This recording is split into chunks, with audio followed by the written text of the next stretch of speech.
such a glorious day today. It's been blue sky ever since I woke up this morning, and I'm just going to show you what I've been doing in the front garden. Not that I've done a huge amount, just tidying really, but I thought it would be a good opportunity to have a look because things are starting to emerge from the ground after the winter, which is quite exciting. And the sun isn't on it anymore. It's been sunny all morning on here because it's east facing, but now it's afternoon. It's there's no sun on here, but it's still quite warm, so it's a nice opportunity, I thought, just to get a little bit done and also to show you what I've been doing.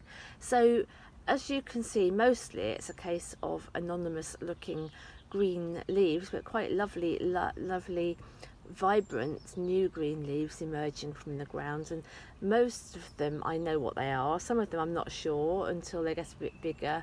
Can't remember quite what I put in or what. No, I know what I put in, but I don't know what they will look like as they emerge because I bought them as plants and they were obviously look different at that stage in their development.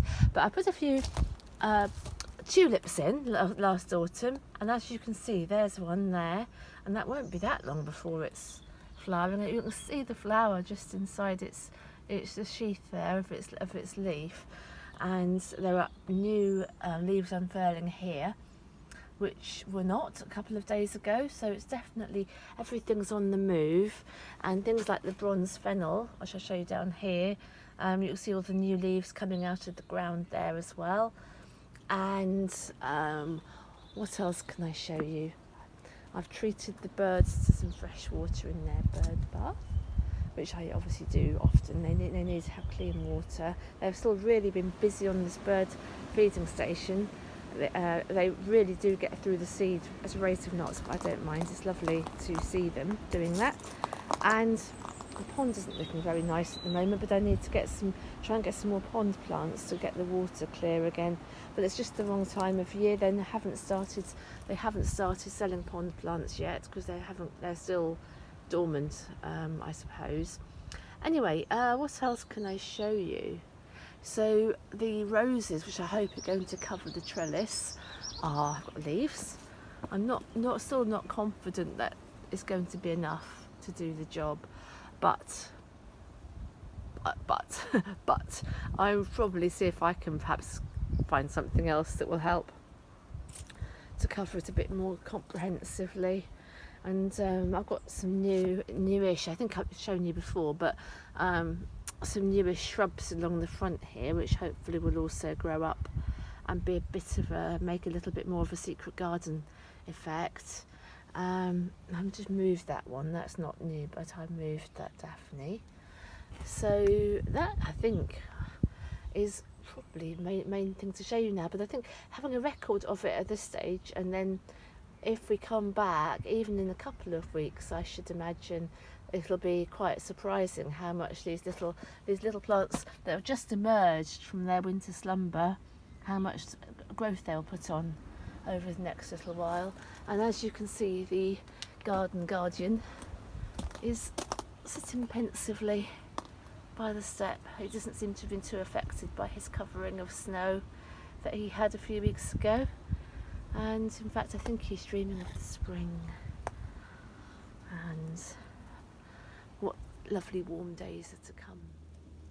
One of the little bulbs I must have put in is this snake's head fritillary, which I noticed today has come up.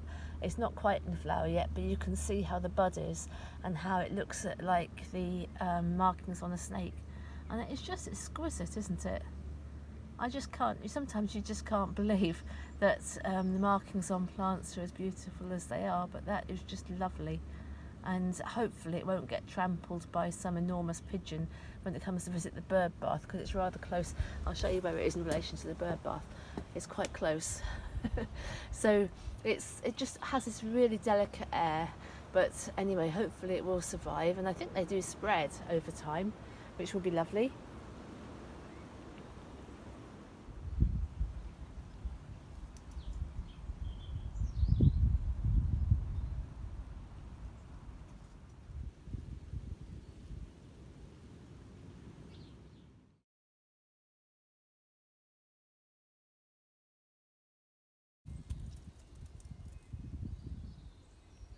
Something I did this week was to buy an old gate, and I don't know what I'm going to do with it, but I was just, it was very cheap, and I was really attracted to it. And though it's not going to stand against the wall of the cottage here, but doesn't it look, well, I like it against the flint. I just think the colours complement it so beautifully, although I think wherever I use it, I suppose it'll have to be painted so it'll deteriorate too much otherwise, I suppose. But I do like it just as it is. I'll just step back so you can see it. But it's not the same, it's not the size of the front garden aperture gate, so I can't put it there. But I don't quite know how things are going to be at the back yet, so possibly it will fit there somewhere. But I just think it's so lovely. I know it's a bit crazy, and if I'm completely honest with you, it's not the only gate I bought this week, because I bought another one, which I'll show you in a moment. I don't know quite what's come over me. This is the other gate. This is much taller, as you can see. It's got a lovely rounded top. I don't know where this one's going to go either, but because it's tall, I imagine it might be able to be quite good for dividing off at the back garden. If I get a fence, which would be 6 foot, and this gate is about 6 foot, I think it would be lovely just to be able to kind of look through, and then the woodlands would be through it. It's quite almost like a magical gate, I thought. Anyway, it's got its latch here, but it hasn't got hinges, which would go here, so I'd have to get some old hinges and a gate post. It's all a bit daunting at the moment, but I'm sure it is possible. Anything you want to be able to do enough should be possible to do, is my theory that I try to stick to. So, and it was one of these sort of Facebook marketplace bargains, so it couldn't be resisted. Well, it wasn't resisted, but it's quite, and also it's not just a lovely thing. It was actually quite a very practical idea, this one, because I can well imagine it being used to divide the back garden.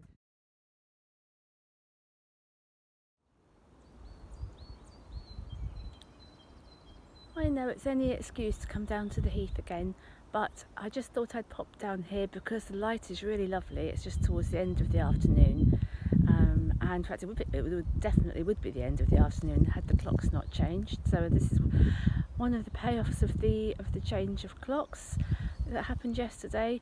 And so I've come down here, and actually I had a reason apart from just it's lovely, and that was that I wanted to take a photograph of a piece of pottery that I have, and I've been doing a little series on Instagram, just sort of talking a little bit about the story of this pottery, which we used to collect from when we used to go to Cornwall every year. It was something looked out for, and it's by a potter called Michelle Calmeadow, and I've got 7 of her pieces of work in the cottage, and they're some of my most precious possessions, basically. So I've been photographing them one at a time, and just like an occasional series, and just talking a little bit about their story, which I won't go into again here now.